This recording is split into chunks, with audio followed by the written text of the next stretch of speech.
கிருபை என்று தேடி வந்ததே, என்னை விட எங்களுக்கு தகுதியாக இருந்தும் என்னை மட்டும் கிருபை என்று உயர்த்தி வைத்ததே. கிறிஸ்துவில் அன்பார்ந்த சகோதர சகோதரிகளே, இன்றைய வாழ்வு தரும் உணவுக்கு உங்கள் ஒவ்வொருவரையும் சந்திப்பதில் மிகுந்த மகிழ்ச்சியோடு கூட ஆவலோடு கூட நாங்கள் காத்திருக்கிறோம். இன்றைக்கும் கேட்கிற வசனம் அப்போஸ்தலர் 13ஆம் அதிகாரம் வசனங்கள் 31 35 முடிய. தம்முடனே கூட கலிலேயாவில் இருந்து எருசலேமுக்கு போனவர்களுக்கு அவர் அநேக நாள் தரிசனமானார். அவர்களே ஜனங்களுக்கு முன்பாக அவருக்கு சாட்சிகளா இருக்கிறார்கள். நீர் என்னுடைய குமாரன், இன்று நான் உம்மை ஜனிப்பித்தேன் என்று 2ஆம் சங்கீதத்தில் எழுதியிருக்கிறபடியே இயேசுவை எழுப்பினதினாலே தேவன் நம்முடைய பிதாக்களுக்கு அருளி செய்த வாக்குத்தத்தத்தை அவர்களுடைய பிள்ளைகளாகிய நமக்கு நிறைவேற்றினார் என்று நாங்களும் உங்களுக்கு சுவிசேஷமாய் அறிவிக்கிறோம்.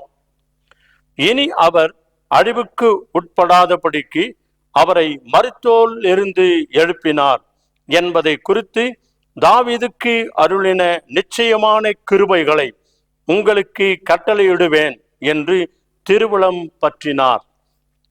அன்றியும் உம்முடைய பரிசுத்தர் அழிவை காணவோட்டீர் என்று வேறொரு சங்கீதத்தில் சொல்லி இருக்கிறது. ஆமேன். ஜெபம் பண்ணுவோம். எங்களை அதிகமாய் நேசிக்கிற பரலோக நல்ல பிதாவே, ஆண்டவரே, இந்த சபைக்கு வருகிறதான ஒவ்வொரு குடும்பங்களையும் உடைய கரங்களை ஒப்பு கொடுக்கிறோம்.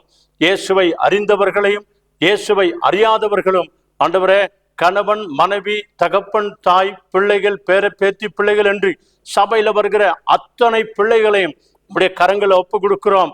ஒருவர் ஜெபித்தால் முழு குடும்பமும் ரட்சிக்கப்படும் என்ற வேத வசனத்தின் பிரகாரம் இங்கே இந்த சபையில வந்து ஜெபிக்கிற ஒவ்வொரு தாய்மார்கள் தகப்பன்மார்கள் சகோதரர்கள் அவர்களுடைய ஜெபத்தை கேட்டு குடும்பத்தில் இருக்கிற ஒவ்வொருவரும் ஆண்டவரே ரட்சிக்கப்பட்டு மீட்கப்பட்டு பிதா குமாரன் பரிசுத்த ஆவி நாமத்தினாலே ஞானஸ்தானம் பெற்று இயேசு கிறிஸ்துவின் இரத்தத்தினாலே கழுவப்பட்டு நீதிமான்களாய் நீர் மாற்றுகிறதற்காக உமக்கு கோடி கோடி நன்றி ஆண்டவரே.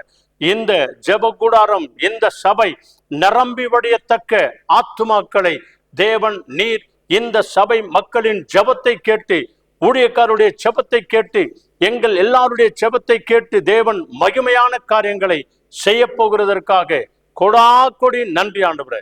துதிக்கிறோம், ஆராதிக்கிறோம், மகிமைப்படுத்துகிறோம். எங்கள் ஆண்டவர் இயேசுவின் நாமத்தில் வேண்டி ஜெபிக்கிறோம் எங்கள் ஜீவனுள்ள நல்ல பிதாவே. ஆமென். God bless you all.